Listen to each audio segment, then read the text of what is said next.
అవ్యక్తము ప్రళయమనియు అందు తేలుచున్న సూర్యుని మత్స్యమనియు వాని వెలుగుల రూపముల లోకములుగా వేదములు ఉద్ధరింపబడినయు సంప్రదాయము. మత్స్యావతారంలో మనకు మత్స్య పురాణంలో ఉన్నటువంటి ముఖ్యమైనటువంటి కథ మత్స్యావతార కథ. దానిలో ఏం జరుగుతుంది, వేదాలు సముద్రంలో మునిగిపోయేటండి. మామూలు సినిమాలు చూపిస్తూ ఉంటారు, వేదాలు 4 కట్టకట్టేసి సముద్రంలో నీళ్ళలో మునిగిపోయినట్టుగా. అలా పుస్తకంలో మునిగిపోతే తడిసిపోవండి వేదాలు, అంటే ఏదో చూపించాలి కాబట్టి చూపిస్తూ ఉంటారు, అలాగా. వేదము అనేటువంటిది, వేదం అంటే ఈ సమస్తం యొక్క విజ్ఞానము తెలిసినటువంటిది. అంతా కూడా ఏమవుతుందంటే ప్రళయం అనేటువంటి దాంట్లో మునిగిపోతుంది. ప్రళయం అంటే అంతా కూడా లేనట్టు అనిపించేటువంటిదే ప్రళయం. ఆ లేనట్టు కనిపించేటువంటి దాంట్లో మళ్ళీ మన వెలుగు, ఈ మొత్తం ఉన్నట్టు చూపించేటువంటి వెలుగు ఉందే, ఆ వెలుగే సూర్యుడు. దాన్నే మత్స్యం అన్నారు. అందుకని వేదాలు ఉద్ధరింపబడ్డాయంటే మళ్ళీ దాన్ని పైకి తీసుకొచ్చి మనకి చూపించేటువంటిది. అందువల్ల ఆయన మహామత్స్యము అన్న కారణం అది. ఇట్లు సంకేతింపబడిన ధ్యాన విద్యనే మత్స్యపురాణ రహస్యమందురు. ఈ రహస్యం తెలియకపోతే పురాణంలో కథలా ఉంటుంది. అది ఏదో చిన్న చేప, ఆయన మనువు స్నానం చేస్తుంటే ఆయన చేతిలో వచ్చిన చిన్న చేప మళ్ళీ పారైపోతుంటే వాళ్ళు పారేయకండి, రాజుగారు నన్ను మీ ఇంటికి తీసుకెళ్ళిన చేప. సరే తీసుకొచ్చేట పాపం, కమండలంలో పడేసేట. కమండలంలో పడేస్తే కమండలంలో అంత సైజ్ అయిపోయింది అది. సరే అలా కాదని చెప్పి మళ్ళీ ఇంట్లో తీసుకొచ్చి ఇంకొక పెద్ద తొట్టులో పడేశాడు, అంత పెద్దది అయిపోయింది. తీసుకొచ్చి అలా కాదు చెరువులో పడేస్తే చెరువు అంతా అయిపోయింది. అప్పుడు చివరికి ఎలాగ స్వామి నువ్వు ఇలా పెరిగిపోతావు అంటే అప్పుడు చెప్పట్లా, నన్ను తీసుకెళ్ళి సముద్రంలో ప్రళయం రాబోతోంది, నేను రక్షించడానికి నేను వచ్చాను, అందుకని ఒక నావ తయారు చేయి, ఆ నావలో ఎక్కుదు కానీ ఆ నావని నేను నడిపిస్తాను అని. ఇది మత్స్యావతారంలో ఉన్నటువంటి కథ, తమాషా అయినటువంటి సంకేతమైనటువంటి కథ. ఈ కథనే వేరే పేరుతో ఇంకో చోట ఇంకో కథగా ఇచ్చారు. దాన్నే వాళ్ళు బైబిల్ అనేటువంటి పవిత్ర గ్రంథంలో నోవాస్ ఆర్క్ అనేటువంటి కథ ఉంది, అది ఇది ఒకటే, ఇదే కథ. ఒకడు వాడు భగవంతుడు చెప్తాడు, పెద్ద నావ తయారు చేయి, అందులో నేను రక్షిస్తాను, జల ప్రళయం వస్తుంది. ఎక్కడ చెప్పినా కథ ఒకటే. కానీ ఈ మత్స్యావతార కథలో ఉన్నటువంటి రహస్యం ఇదనమాట. అవ్యక్తమైన సత్యము సూర్యుని యందు వృత్తాకారముగా మాయావరణం చేత ఆరోపణ చేయబడుతున్నది. అంటే సూర్యుని మనం చూస్తే ఆయన గుండ్రంగా ఉన్నట్టు కనిపిస్తాడు. నిజానికి అక్కడ గుండ్రంగా ఉన్నటువంటి ఆకారం ఎక్కడ ఉంది అసలు? ఉన్నట్టుగా కనిపించేటువంటిది కూడా ఒక మాయే. ఈ స్థితినే వృత్రాసురుడు అందరూ. అలా గుండ్రంగా ఉన్నట్టు కనిపించడం, లేనిది ఉన్నట్టుగా ఉన్నటువంటి దాన్ని వృత్రాసురుడు అంటారు. వాడు రాక్షసుడు ఉన్నాడు, అదొక కథ. మనకి భాగవతంలో రహస్య ప్రకాశంలో కూడా 15వ భాగంలో వస్తుంది వృత్రాసుర కథ. వాడేం చేసేట, వాడు ఇంద్రుడికి ఒకసారి శాపం వచ్చింది.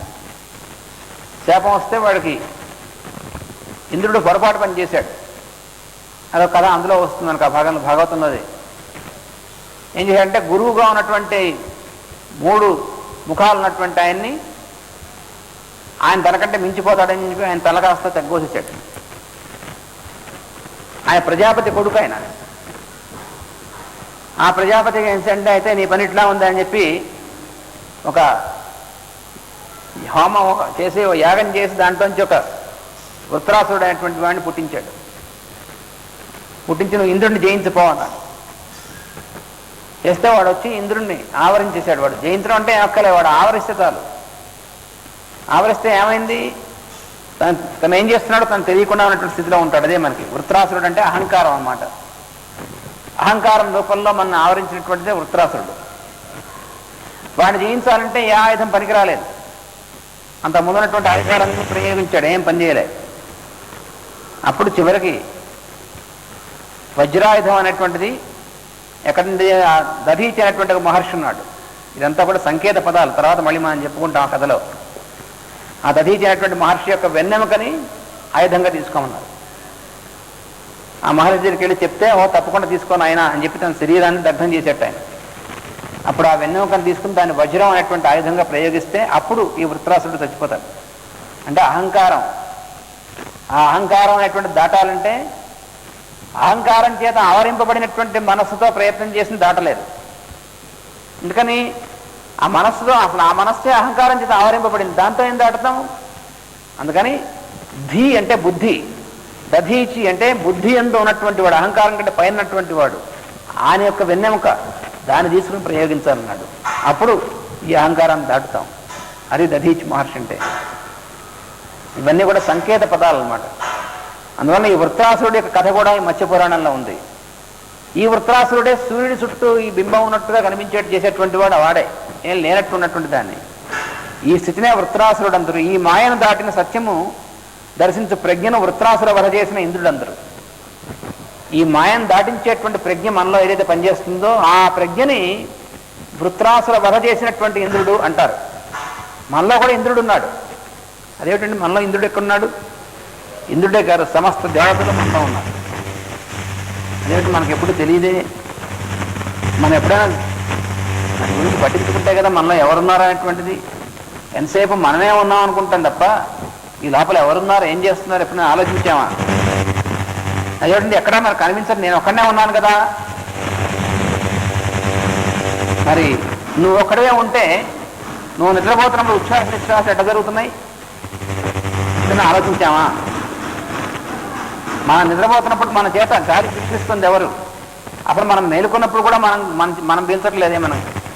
మనం మేలుకున్నప్పుడు మనం పీలుస్తున్న వాటిని మన ఉచ్ఛ్వాస నిశ్వాసం మనం చేస్తున్నామా? ఎంతమందో ప్రజ్ఞలు పనిచేస్తున్నారు, వాళ్ళే దేవతలు అంటే. వాళ్ళు పనిచేస్తుంటే మనం పనిచేస్తున్నాం అనుకుంటున్నాం మనం. ఎంతమంది ఉన్నారండి దేవతలు? 3 కోటి అంటే అర్థమేంటి? 3 కోట్ల మంది కాదు. కోటి అంటే ఇక్కడ శ్రేణి అని అర్థం. తమాషాగా ఉంటాయి పదాలు. మొత్తం ఎంతమంది ఉన్నారు అనేటువంటిది ఒక ఫార్ములా ఉంది, అది వేదంలో ఇచ్చారు. 330 సహస్రాణి 330 శతాని చ 330 దేవానాం సృష్టి సంక్షేప లక్షణాన్ని అంటే ఒక పొడుపు కథ చెప్పారు. సంఖ్య ఒకటి ఇచ్చారు, మ్యాథమెటికల్ క్యాలిక్యులేషన్. 330 సహస్రాన్ని అంటే 33,000. 330 శతాని చ అంటే 3300. అటుపైన 330 అంటే 33. 33,333 అండి, అది నెంబర్ దేవతలు. అదేమిటండి అంటే ఏదో అప్పుడు తోచింది రాశాడా ఋషి? అలా వాడు తోచింది రాస్తే మనం రాసే పుస్తకాల్లో ఉంటాయి, టెక్స్ట్ బుక్లాగా. అది తోచింది రాయడం కాదు, ఉన్నటువంటి దాన్ని చూసి ఇచ్చినటువంటి ఫార్ములా ఇది, సృష్టి యొక్క ఫార్ములా ఇది. ఈ 33,000 3300 చివర 33 అన్నాడే, ఆ చివర 33 ఉన్నటువంటి వాళ్ళు ప్రధానమైనటువంటి వాళ్ళు. ఆ 33కి ఉన్నటువంటి శ్రేణి, కోటి అంటే శ్రేణి అనమాట, వర్గం. వాళ్ళ కింద పనిచేసేటువంటి వాళ్ళు సబ్ ఆఫీసర్స్ ఉంటారు చూసారా మనకు అర్థమయ్యేటువంటి లాంగ్వేజ్లో. అలా 3300 మంది, వాళ్ళ కింద ఉన్నటువంటి వాళ్ళు 33,000 మంది. ఈ 33 ఎక్కడి నుంచి వచ్చింది? ఇంకో సంఖ్య ఎందుకు రాకూడదు? ఇంకో సంఖ్య రాదు, 33. ఎందుకని 33? ఎలా వచ్చిన 33 చెప్పండి.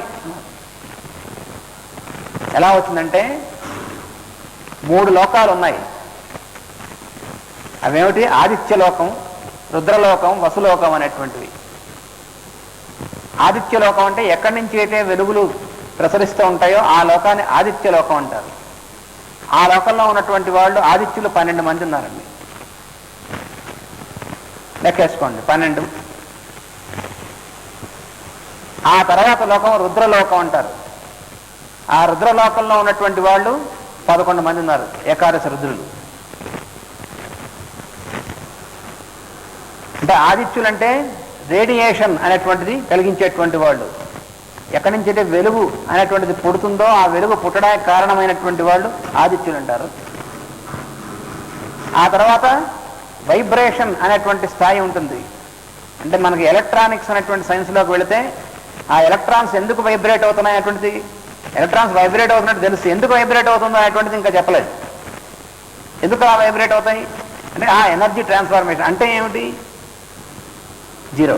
అక్కడ దాకే వెళ్ళింది ఇప్పుడున్న సైన్స్. ఆ పైన అది అక్కడ రుద్రులు అంటే వాళ్ళు ఎప్పుడు కూడా రోదనము అంటే అర్థం ఏమిటంటే అటు ఇటు కదిలినటువంటి కదిలిస్తూ ఉంటారు. అది శక్తిమయమైనటువంటి కక్షి అన్నమాట. అది వాళ్ళు 11 మంది. ఆ తర్వాత ఉన్నటువంటిది వసులోకము అన్నారు. వసులోకం అంటే నివాసము కల్పించేటువంటి లోకం, అంటే మనం ఉన్నటువంటిది. ఈ వసులోకానికి ఉన్నటువంటి వాళ్ళు దేవతలు 8 మంది, వాళ్ళని వసువులు అంటారు. అందుకని ఆదిత్యులు 12 మంది, రుద్రులు 11 మంది, వసువులు 8 మంది. కాకుండా ఇంకో 2 ఉన్నారు, వాళ్ళిద్దరిని కూడా అశ్వినులు అంటారు. వాళ్ళు ఏం చేస్తుంటారంటే ఒక ద్వారం ఉంది, ఆ ద్వారం దగ్గర కాపలా కాస్తుంటారు, లోపల ఒకడు బయట ఒకడు. ఏమిటి ఆ ద్వారం? అవ్యక్తం నుండి వ్యక్తంలోనికి, వ్యక్తంలోంచి అవ్యక్తంలోకి సృష్టి ఎప్పుడు మారుతూ ఉంటుంది. అంటే ఇవాళ ఒకటి పుట్టినట్టు కనిపిస్తుంది, అంటే అవ్యక్తం నుంచి వ్యక్తంలోకి వచ్చింది. మళ్ళీ తర్వాత ఈ పుట్టింది కనబడకుండా పోతుందంటే అవ్యక్తంలోకి పెడుతుంది. ఇక్కడ ద్వారం ఉంటుంది మధ్యలో. ఆ ద్వారాన్ని కాపలా కాసేటువంటి వాళ్ళిద్దరిని అశ్వినులు అంటారు. ఇప్పుడు లెక్కేయండి, 12 + 11 + 8 + 2 ఎంత అయింది? 33. అది 33 సంఖ్య అంటే. అందువల్ల వేదంలో చెప్పినటువంటిది ఎవరిష్టం వచ్చినట్టు వాళ్ళు చెప్పింది కాదు. వేదం అంటే అది సృష్టిలో ఉన్నటువంటి ఫార్ములాని ఇచ్చినటువంటిది, ఏదో సైన్స్. అది పురాణాల్లో ఉన్నటువంటిది అంతా కూడా ఇది సైన్స్. ఇప్పుడు మామూలుగా చూసేటువంటి సైన్సే ఈ మాత్రం ఉంటే, తత్వ సైన్సు, దానికి మూలమైనటువంటి సైన్స్ ఎంత ఉంటుంది? అందుకని ఒళ్ళు దగ్గర పెట్టి నేర్చుకోవాలి పురాణాలు, వేదాలు అంటే. అంతేగాని ఎవరిష్టం వచ్చినట్టు వాడు ఏదో అర్థం చెప్పేస్తే లాభం లేదు. సైన్స్ ఎవరిష్టం వచ్చినట్టు వాడు చెప్తే వీలుంటుందా? ఫిజిక్స్ నేను చెప్తాను అని నేను చెప్తే ఎట్లా ఉంటుంది? అలా ఉంటుంది. వేదం, పురాణాలు ఇవన్నీ కూడా అది ఆ సైన్స్ చెప్పేటువంటి వారి దగ్గర నేర్చుకోవాలి. ప్రత్యేకంగా కొన్ని సంవత్సరాల పాటు నేర్చుకుంటే అప్పుడు తెలుస్తుంది వాటి సంగతి. కానీ దేవతలు అంటే ఎంతమంది ఉన్నారంటే వాళ్ళు ప్రజ్ఞలు పనిచేసేటువంటి వాళ్ళు. వాళ్ళందరూ మనలో పనిచేస్తున్నారనేటువంటిది తెలిసినప్పటి నుంచి మనం మేలుకున్నట్టు లెక్క. అప్పటిదాకా మనం ఉన్నాం కానీ మనం నిద్రపోతున్నాం. అంటే మనం మామూలుగా మేలుకున్నప్పటికీ నిజమైనటువంటి మేలుకొలుపు కాదు అది. లోపల ఎంతమంది ఉన్నారో మనకి ఏం తెలుసు? నేనొక్కడే అనుకుంటూ ఉంటాం, అందుకని నా ఒక్కడి కోసం పనిచేస్తూ ఉంటాం. నీ ఒక్కడే కాదు, లోపల ఎంతోమంది పనిచేస్తున్నారు కాబట్టి నువ్వు ఉన్నావు అనేటువంటి తెలియదు మనకి. నేను ఎవరికి నమస్కారం చేయను, ఎందుకంటే ఎక్కడున్నారు భగవంతుడే, దేవుడు ఎక్కడున్నాడు, దేవతలు లేరు, నాన్సెన్స్.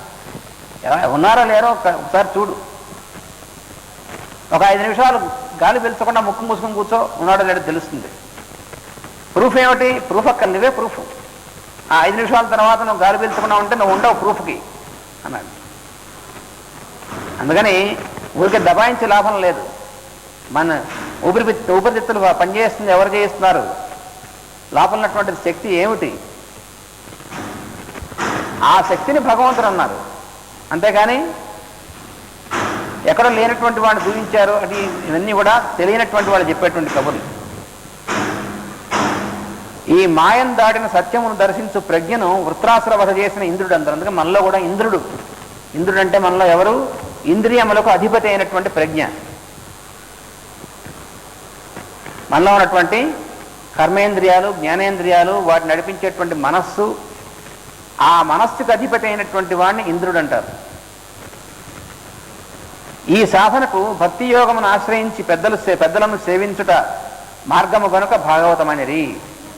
అయితే ఇవన్నీ కూడా సాధించేటువంటి మార్గం ఏమిటంటే, దేనివల్ల ఇవన్నీ తెలుస్తాయి అంటే శాస్త్రం నేర్చుకోవాలంటే కూడా దానికి చెప్పారు ఏంటంటే పెద్దలను ఆశ్రయించమన్నారు.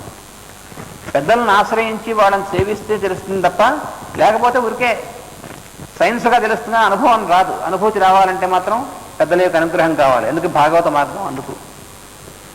అది ఈ వచనంలో చెప్పినటువంటిది ఈ భాగవత కథా ప్రారంభంలో.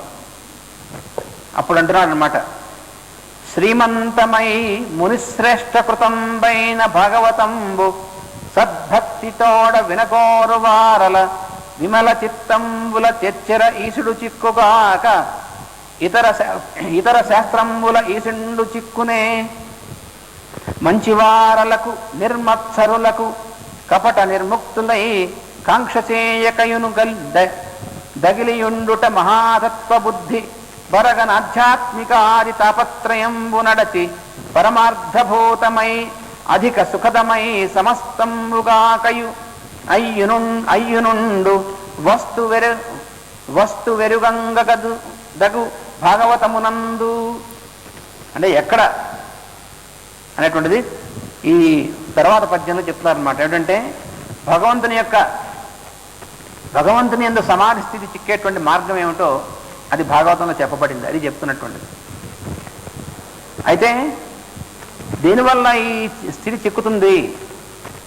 ఈ స్థితి చిక్కాలంటే శాస్త్రాలు నేర్చుకున్నటువంటి దానివల్ల మాత్రమే చిక్కదన్నారు. అది ఇందులో ఈ పద్యంలో చెప్పినటువంటిది. ఈ స్థాయి చిక్కాలంటే ఏం చేయాలంటే దానికి సద్భక్తి, భక్తి కావాలి. ఆ భక్తి అనేటువంటిది లేకపోతే మాత్రం ఇది చిక్కదు. అందువల్ల శుభకరమైనటువంటిది, మంచివారైనటువంటి వాళ్ళు, మత్సరం లేనటువంటి వాళ్ళు, అది క్వాలిఫికేషన్స్ ఉండవలసినటువంటిది. సద్భక్తితో వినగోరేటువంటి వాళ్ళు, నిర్మలమైనటువంటి మనస్సులలో స్వల్పకాలమున దేవుడు చిక్కును కానీ అంటే భగవంతుడు ఎవడు చిక్కుతాడు అన్నారు. అది భాగవతం చెప్పినటువంటిది. అంటే ఎవరికి చిక్కుతారంటే సద్భక్తితో వినగోరినటువంటి వాళ్ళకి భగవంతుడు అందుతాడు అన్నారు. ఇది భాగవతం చెప్పేటువంటిది. వాళ్ళ యొక్క మనస్సులలో స్వల్పకాలములోనే భగవంతుడి యొక్క సమాధి స్థితి, మనకి భగవంతుని యందు సమాధి స్థితి కలుగుతుంది. అలా కలుగుతుంది కానీ ఇతర శాస్త్రముల వల్ల చిక్కడు అన్నారు. మంచివారు, మాత్సర్యము లేనివారు, అట్టి వారి ఎడల కపటము లేకుండా ప్రవర్తించువారు, ఇది 3 గుర్తుపెట్టుకోవాలి.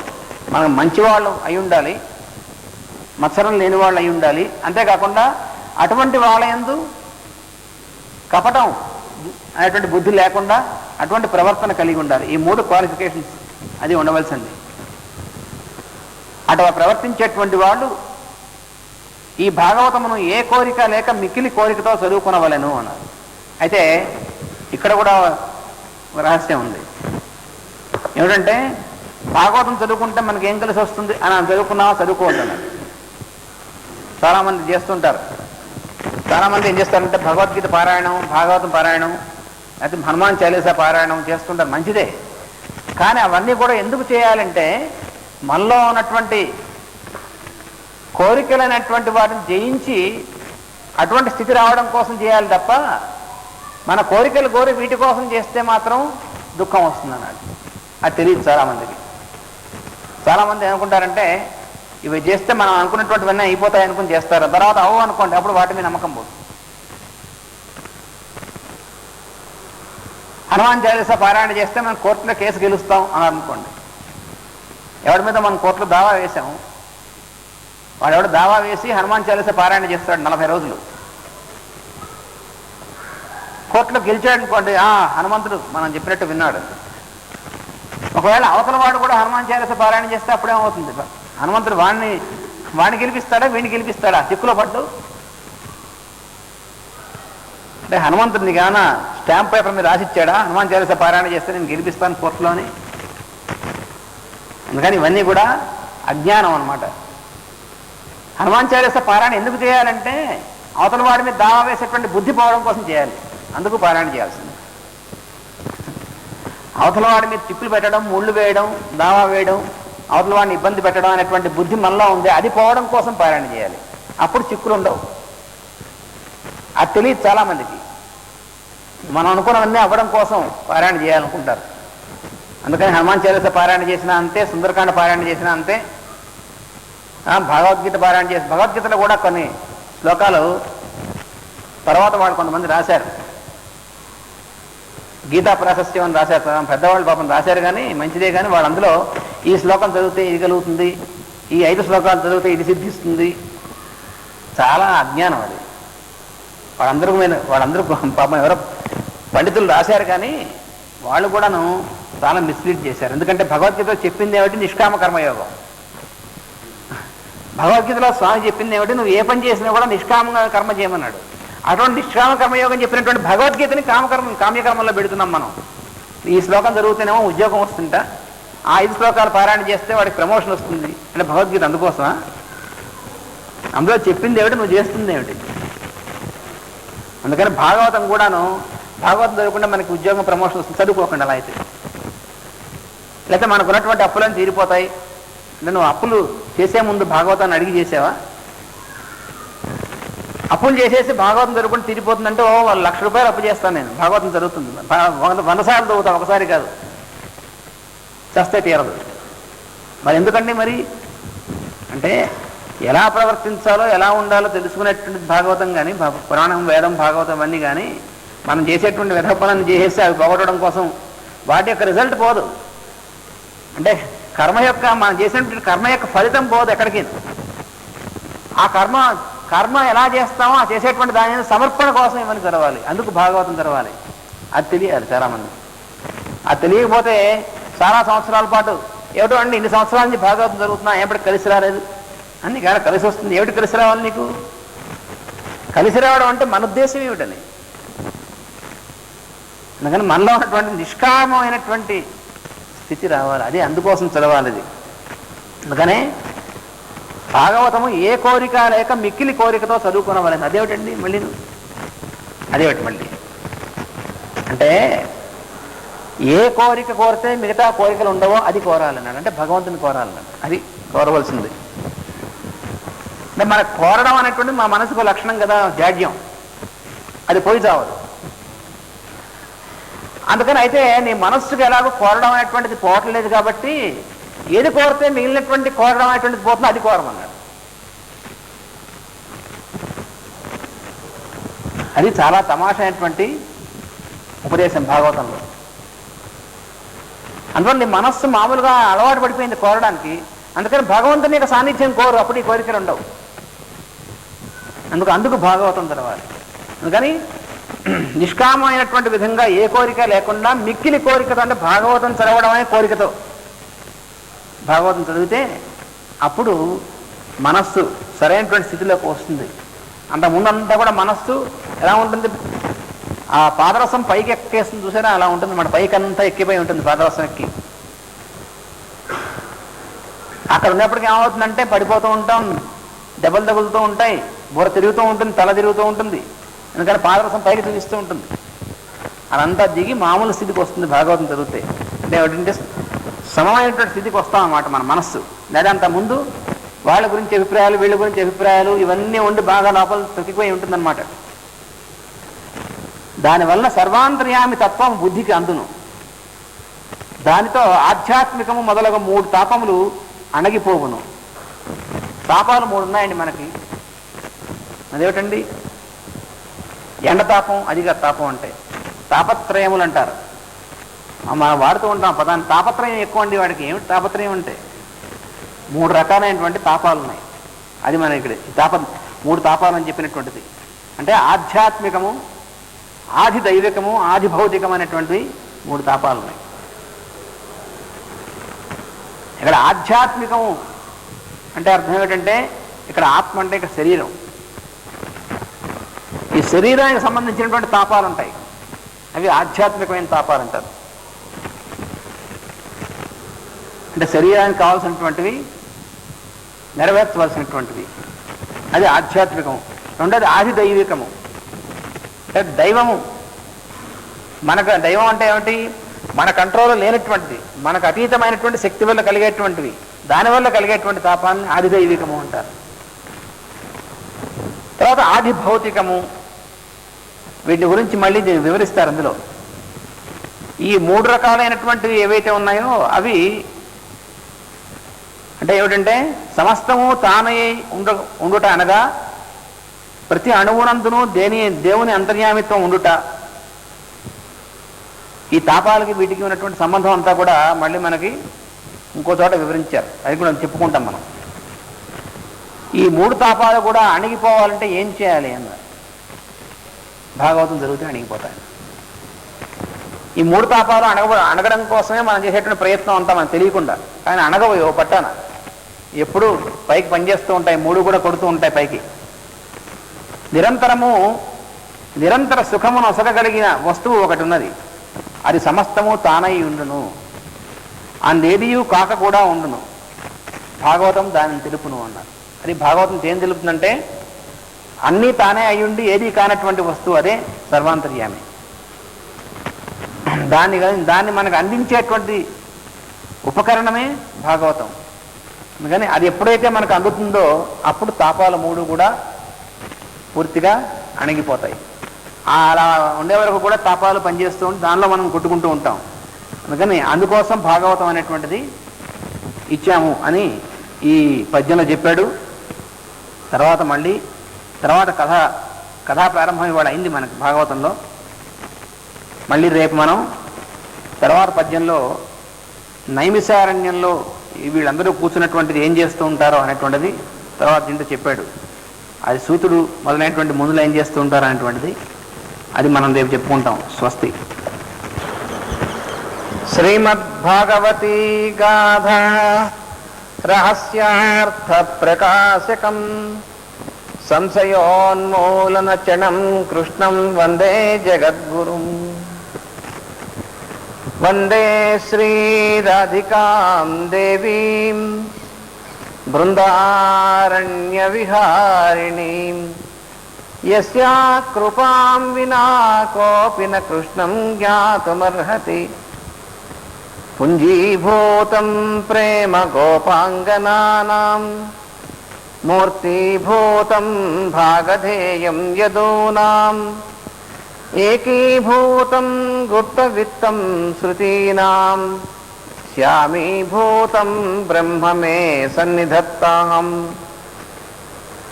వ్యాసం వసిష్ఠనత్తారం శక్తేః పౌత్రమకల్మషం పరాశరాత్మజం వందే శుకతాతం తపోనిధిం.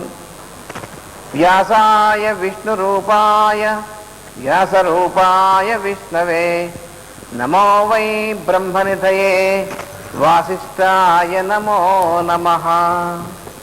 ఓం అస్మద్గురుభ్యో నమః.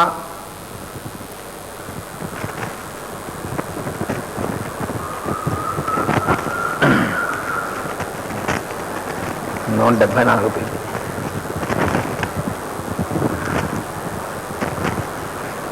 రోజు ప్రేయర్ తర్వాత భాగవతం ముందు వేణుగానం ఉంటుంది. ఎందుకంటే భాగవతానికి ప్రోది వేణుగానం, అందుకని వేణుగానంతో భాగవతం మొదలవుతుంది. నైమిషారణ్యంలో సూతుడు అనేటువంటి మహర్షి, శౌనకాదుడు వీళ్ళందరూ కూడా కూర్చొని ఉండగా భాగవతం దాని యొక్క వివరణ మొదలుపెట్టాడు సూత మహర్షి. అందులో తత్వం అనేటువంటి దాని గురించి చెప్తున్నాడు. ఇప్పుడు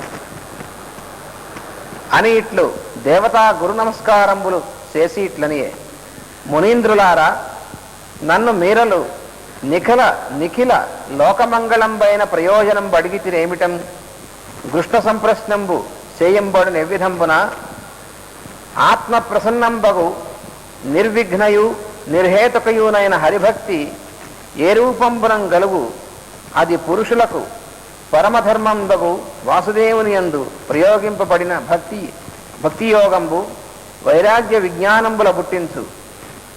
నారాయణ కథల ఏ ధర్మంబులు దగులబడ అని నిరర్ధకంబు అపసర్గ పర్యంతంబైన ఈ పరధర్మంబునకు దుష్ట శృత ప్రచారార్థంబు ఫలంబు కాదు. ధర్మంబునం అవ్యభిచారి అయిన అర్థంబునకు కామంబు ఫలంబు కాదు. విషయభోగం పైన కామంబునకు ఇంద్రియ ప్రీతి ఫలంబు కాదు. ఎంత తడవు జీవించునంతియు కామంబునకు ఫలంబు.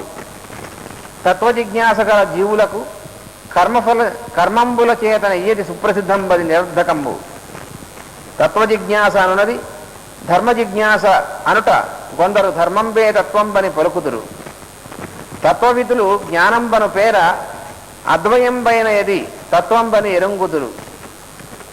ఆ తత్వంబు ఔపనిషదుల చేత బ్రహ్మమనియు, హైరణ్య గర్భుల చేత పరమాత్మయనియు, సాత్వతుల చేత భగవంతుడనియును బలుకంబడు. వేదాంత శ్రవణంబున గ్రహింపబడి జ్ఞాన వైరాగ్యంబుల తోడం కూడిన భక్తి చేత తత్పరులైన పెద్దలు క్షేత్రజ్ఞుండైన ఆత్మయందు పరమాత్మం బొడగందురు. ధర్మంబునకు భక్తి ఫలంబు. పురుషులు వర్ణాశ్రమ ధర్మభేదంబులం చేయు ధర్మంబునకు మాధవుండు సంతోషించుట ఏ సిద్ధి. ఏకచిత్తంబున నిత్యంబును గోవిందు నాకర్ణింపను వర్ణింపను దగు చక్రాయుధ ధ్యానంబు అగు ఖడ్గంబున వివేకవంతులు అహంకార నిబద్ధంపైన కర్మంబు త్రుంచివైతురు. భగవంతుని అందరి శ్రద్ధయు అపవర్గతంబగు తత్కథాశ్రవణాదులందు అత్యంత ఆసక్తియు పుణ్యతీర్థావగాహన మత్సేవాదులచే సిద్ధించు. కర్మ నిర్మూలన హేతువులైన కమలలోచను కథలందెవ్వండు రతిచేయు విన నిచ్చగించు. వానికితరంబులెవ్వియు రుచి పుట్టింపనేరవు. పుణ్యశ్రవణ కీర్తనుండైన కృష్ణుండు తన కథలు వినువారి హృదయంబులందు నిలిచి శుభంబులు ఆచరించు. శుభంబులు అశుభంబులు పరిహరించు. అశుభంబులు నష్టంబులైన భాగవత సేవా విశేషంబున నిశ్చల భక్తి ఉదయించు. భక్తి కలుగా రజస్తమోగుణ ప్రభూతంబులైన కామ లోభాదులకు వశంబు కాక చిత్తంబు సత్వగుణంబున ప్రసన్న మనస్కుడైన ముక్తసంగుడైన ఈశ్వర తత్వజ్ఞానంబు సిద్ధించు. ఈశ్వరుండు కానంపడిన చిజ్జడగ్రథన రూపంపైన అహంకారంబు భిన్నంపైన అసంభావనాది రూపంబులకు సంశయంబులు విచ్ఛిన్నంబులకు సంశయ విచ్ఛేదంపైన అనారబ్ధ ఫలంబులైన కర్మంబులు నిశ్శేషంబులై నశించుగావుత అని మొత్తం అసలు తత్వం అనేటువంటిది దాని గురించి వివరించాడు ఆయన. అదేమిటంటే నేను చెప్తున్నాడు అనమాట, మునులతో చెప్తున్నాడు. ముందు దేవతా నమస్కారం చేసిన తర్వాత సర్వలోకాలకి శుభం కలిగించేటువంటి ప్రశ్న మీరు వేశారు అన్నాడు. ప్రశ్న వేయడంలో కూడా ఒక విశిష్టత ఉంది. మామూలుగా మనం చాలా ప్రశ్నలు వేస్తూ ఉంటాం, పెద్దవాళ్ళని చిన్నవాళ్ళని అందరినీ. కానీ ఏ ప్రశ్న వేస్తే ఆ వచ్చేటువంటి సమాధానం సకల లోక కళ్యాణకరమైనటువంటిది వస్తుందో అటువంటి ప్రశ్నని పరిప్రశ్న అని అంటారు. ఈ పరిప్రశ్నము ఈ మునీంద్రులు చేశారు. ఇప్పుడు ఎవరిని? ఈ సూతుడిని. శౌనకాది మహాములందరూ కూడా ఏ ప్రశ్న వేస్తే ఈయన ద్వారా భాగవతం వస్తుందో అటువంటి ప్రశ్న వేశారు. అది పరిప్రశ్న అంటే. ఆ పరిప్రశ్న వేసినటువంటిదే సరైనటువంటి ప్రశ్న అవుతుంది. మిగతా ప్రశ్నలన్నీ కూడా పనికిమాలిన ప్రశ్నలు వేస్తూ ఉంటారు చాలామంది లోకంలో. వాల్మీకి మహర్షి నారద మహర్షి ఆయన దగ్గరికి వచ్చినప్పుడు నారదం పరిపప్రచ్ఛ అన్నాడు. అక్కడ నారదుడిని పరిప్రశ్న చేశాట. అలాగే భగవద్గీతలో కూడా స్వామి చెప్తాడు, మహానుభావులు ఎవరైనా వస్తే వాళ్ళని ఏం చేయాలంటే వాళ్ళని సేవించి వాళ్ళకి నమస్కారం చేసి పరిప్రశ్న చెయ్యి, అప్పుడు వాళ్ళ దగ్గర నుంచి జ్ఞానం వస్తుందన్నాడు. తద్విద్ధి ప్రణిపాతేన పరిప్రశ్నేన సేవయా ఉపదేక్ష్యంతి తే జ్ఞానం జ్ఞానిన తత్వదర్శన అని. అందువలన అటువంటి ప్రశ్నను వీళ్ళు వేస్తే ఒక సూత్రం అంటున్నాడు, చాలా మంచి ప్రశ్న వేశారు. ఏవేవో అడుగుతూ ఉంటారు, అలా కాకుండా భగవంతుని గురించి చెప్పమని అడిగారు, చాలా బాగుందన్నాడు. దేనివల్ల కృష్ణుని గురించి ప్రశ్నించడు జరుగును, ఏ విధమున ఆత్మ ప్రసన్నమగును, విఘ్నము లేనిది హేతువుతో సంబంధం లేనిది అగు హరిభక్తి ఏ విధముగా కలుగును, అట్టి మార్గమునే పరమధర్మం అందరూ అన్నారు. పరమధర్మం అనేటువంటిది ఏమిటో చెప్తున్నాడు అనమాట. ధర్మం అనేటువంటిది మనం వింటూ ఉంటాం. ఆ ధర్మంలో పరమధర్మము అంటే అన్నిటినీ కూడా మించినటువంటి పైనటువంటి ధర్మం ఏది, దాన్ని వివరించాడు ఇందులో. అదేమిటంటే కృష్ణుని గూర్చి ప్రశ్నించుట జరగడం, ఆత్మ దేనివల్ల ప్రసన్నం అవుతుందో, విఘ్నములు ఇవి లేకుండా ఉండేటువంటి మార్గం ఏదో అటువంటి మార్గాన్ని పరమధర్మం అంటారయ్యా అన్న. దాన్ని వివరిస్తున్నాడు. ఈ మార్గము చెప్పేదను వినుడు అన్నాడు. భక్తి యోగమును వాసుదేవుని యందు సాగింపవలను. అంటే వాసుదేవుడు అంటే మనం చెప్పుకున్నాం, సమస్త జీవుల యొక్క చేష్టల రూపంలో వ్యక్తమైనటువంటి వాడిని వాసుదేవుడు అంటారు. వాసనాత్ వాసుదేవస్య వాసితంతే జగత్రయం. మొత్తం అంతా కూడా జగత్తంతా కూడా నివాసము కల్పించేటువంటి వాడు కాబట్టి ఆయన వాసుదేవుడు అంటారు. అందరికీ నివాసమైనటువంటి వాడు, అందరిలోనూ నివాసము చేసుకుని ఉన్నటువంటి వాడు. అందువలన ఆయన వాసుదేవుడు అంటారు. వాసనాత్ అంటే వసనము, వసించి ఉండుట చేత వాసుదేవస్య. అందువలన మన భక్తి ఎవరి యందు చేయాలన్నాడు? ఈ భక్తిని వాసుదేవుని యందు సాగింపవలను. అంటే వాసుదేవుని యందు భక్తి అట్టే పెట్టాలి. అంటే అర్థం ఏమిటి? సమస్త జీవుల యొక్క చేష్టలలో కూడా భగవంతుణ్ణి దర్శించేటువంటి సాధన చేయాలి, అది అర్థం. మనం మొట్టమొదటి రోజు చెప్పుకున్నాం 3 సోపానాలు, 3 సాధనలు: విష్ణుపాసన, వాసుదేవ ఉపాసన, నారాయణ ఉపాసన అనేటువంటిది. అందులో రెండోది ఈ వాసుదేవ ఉపాసన. దానివలన వైరాగ్యము విజ్ఞానము పుట్టును. వాసుదేవుని యొక్క ఉపాసన వల్ల వైరాగ్యం పుడుతుంది. వైరాగ్యం అంటే అర్థం ఏమిటి అన్నాడు. వైరాగ్యం అంటే మనం అనుకుంటామంటే వేరే రంగు బట్టలు కట్టుకుని ఎక్కడికో విడిపోవడం, అది కాదు వైరాగ్యం అంటే. వైరాగ్యం అంటే అర్థం ఏమిటంటే మనం చేస్తున్నటువంటి ఏ పనిలోనూ కూడా ఆ పని యొక్క ఫలితాన్ని గురించి కాకుండా ఆ పనిని అందరి మంచి కోసం చేసేటువంటిది వైరాగ్యం. అది వైరాగ్యం అంటే. వైరాగ్యం అని మనం చాలా చెడు అర్థం, పొరపాటు అర్థాలు చెప్పుకుంటూ ఉంటాం. మనం చేసేటువంటి పనులన్నీ చేసేసి ఆ పని యొక్క ఫలితం మన దగ్గరికి వస్తున్నప్పుడు నాకు వైరాగ్యం కలిగింది అంటే అప్పుడు ఒప్పుకోరు. కొంతమంది అంటారు సన్యాసం పుచ్చుకున్నా అంటారు. గురువు గారు చెప్పేవారు, మాస్టర్ గారు, పుచ్చుకోవడానికి ఇది ఏమైనా కాఫీ టీ అనుకున్నారా అని. పుచ్చుకోవడం ఏం కాదు, దాన్ని సహజంగా సిద్ధిస్తుంది. కర్మలకి ఎర్రజెండా చూపడం అనేవారు. అంటే మనం చేసేసేటువంటి పనులన్నీ చేసేసి అందరి దగ్గర అప్పులు చేస్తాం అక్కడ ఊళ్ళోను.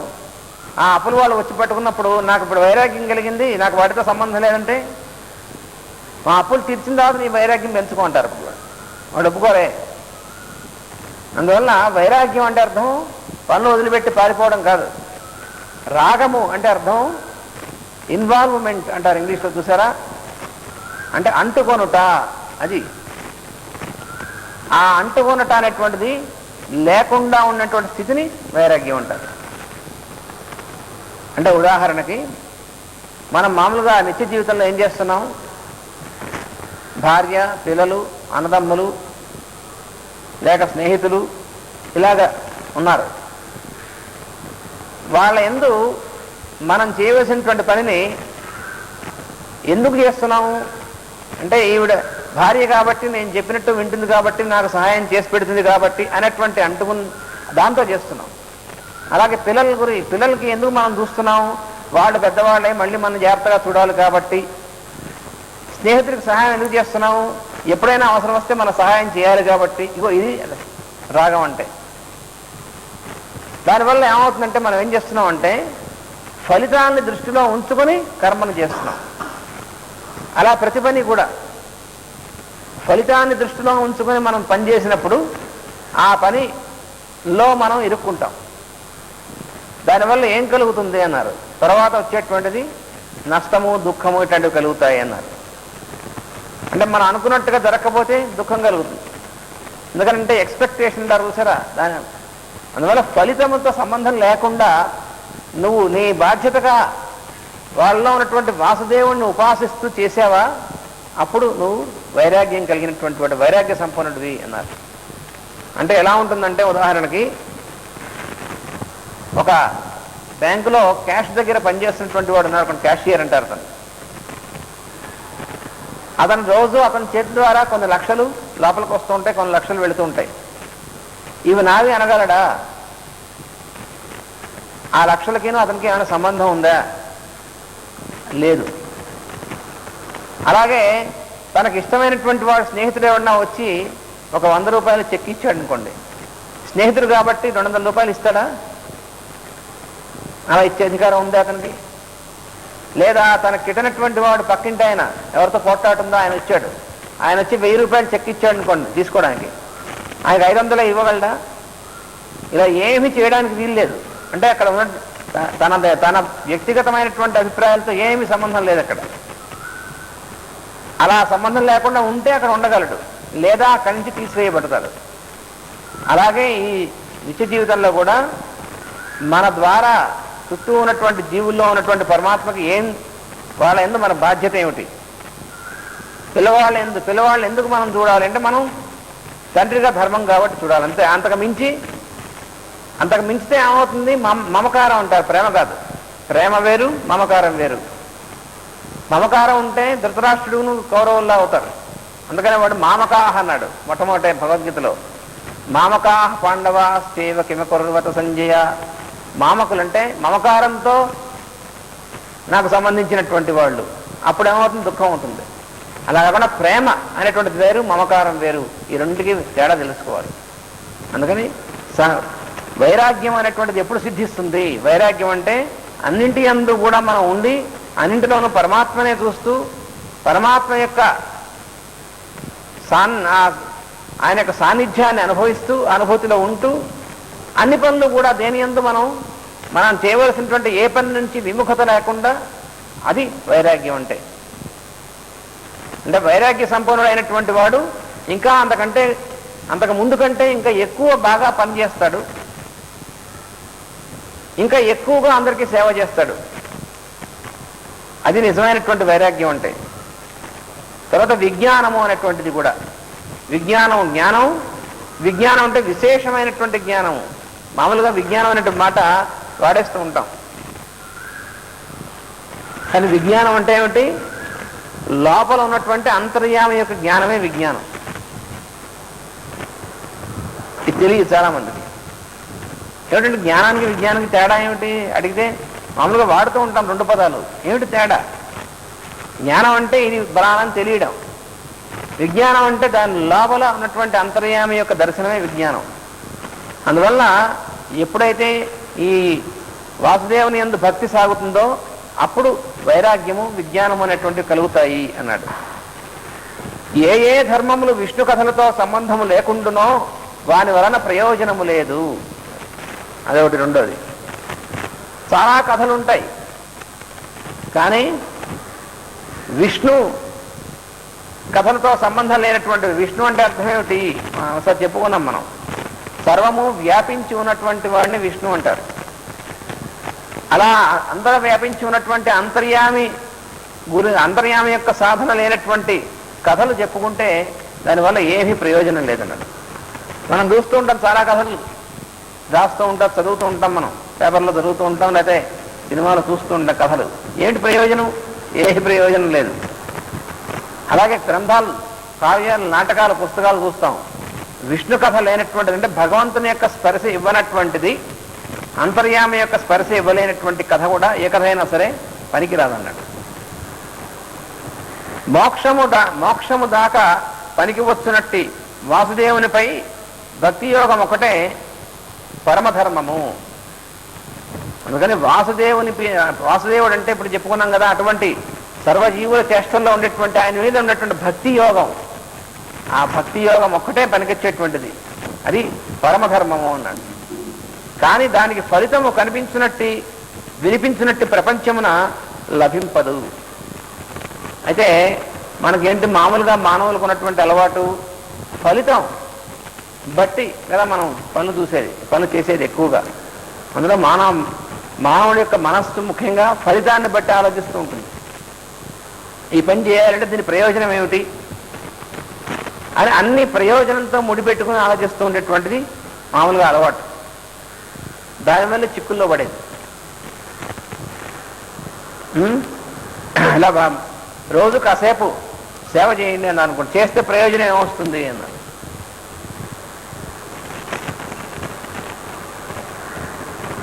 లేకపోతే రోజు కాసేపు మొక్కల నీళ్లు పోయండి అన్నాను, చేస్తే ప్రయోజనం ఏమొస్తుందంటే వస్తుంది, ఆ తర్వాత ముందు ఇప్పుడు చేస్తే అలా ప్రతి పనికి ప్రయోజనం చూసి పని చేస్తే తీరలుచుకున్నాను అనుకోండి, వాడు ఎందుకు ప్రయోజకుడు కాదు అన్నమాట. ప్రయోజనం కోసం మాత్రమే పనిచేసావా, నువ్వు నీకు పనికిరావు, నువ్వు ఇంకోళ్ళకి పనికిరావు,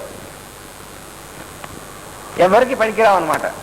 కానీ మనం ఏం చేస్తాం, ప్రయోజనం చూసి పనిచేస్తూ ఉంటాం. కానీ ప్రయోజనం చూసి పనిచేస్తే ఎన్ని పనులు చేయగలము? పొలం పని చేసేటువంటి వాడు ఉంటాడు, విత్తనాలు చల్లాలి, ఏమో విత్తనాలు మొలుస్తాయో మొలవో, మొలుస్తాయని గ్యారెంటీ ఉంటుందని నేను వేస్తానంటే వాడు ఆ జన్మలో వాడు చేయలేడు ఆ పని. అందుకని ఫలితం కనిపిస్తే తప్ప నేను ఏ పని చేయను అంటాడే వాడు పనికి మాలిన వాడు అనమాట. కానీ మనకి మామూలుగా ఇటు నుంచి ఆలోచిస్తూ ఉంటాం, రేషనల్ అంటూ ఉంటారు. అందుకని ఈ అంతర్యామి యొక్క సాధనలో ఆ ఫలితం మనకి కంటికి కనిపించేది కాదు, చెవులకు వినిపించేది కాదు. అందుకని ఈ కన్ను అంతర్యామి దృష్టిలో ఈ కన్ను గుడ్డి కన్నే. అదేమిటండి కళ్ళు శుభ్రంగా కనిపిస్తుంది గుడ్డి కన్ను అంటారు.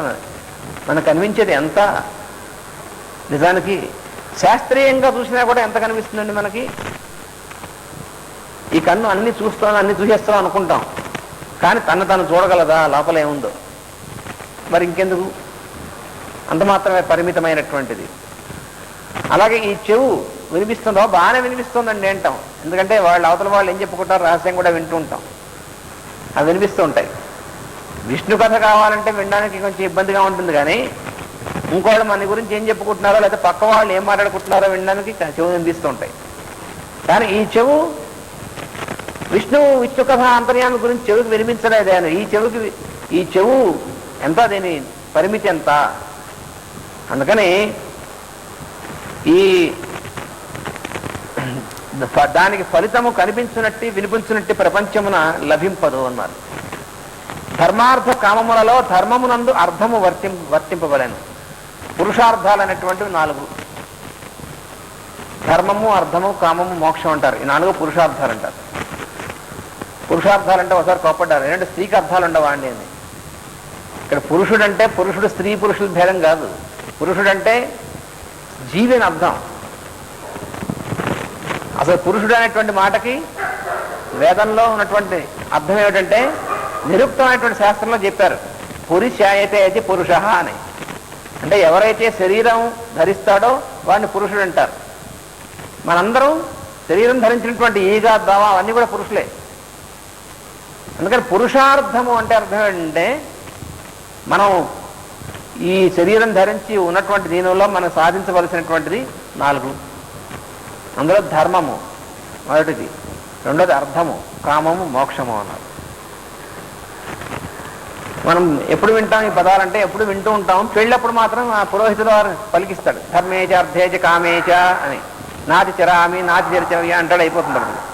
అయితే అప్పుడు దాని అర్థం మనకు తెలియదు కాబట్టి మన తరఫున కూడా పురోహితుడు వారు చెప్పేస్తుంటాడు, మనం ఎవరు పట్టించుకోం. అయితే ధర్మము అనేటువంటిది, అర్థము అనేటువంటిది, ఈ 2 ఉన్నాయి. మొదటి 2 మామూలుగా మనం చూసేటువంటిది ఏమిటంటే, అర్థం ప్రధానంగా ఉంటుంది, ధర్మం దాన్ని బట్టి ఉంటుంది. ఇప్పుడు కలియుగంలో ఉన్నటువంటి ధర్మం అది. ఈ 4 ధర్మాల్లో అర్థం అంటే ప్రయోజనం, ధర్మం అంటే మనం ఆచరించవలసినటువంటిది, అనుసరించవలసినటువంటిది.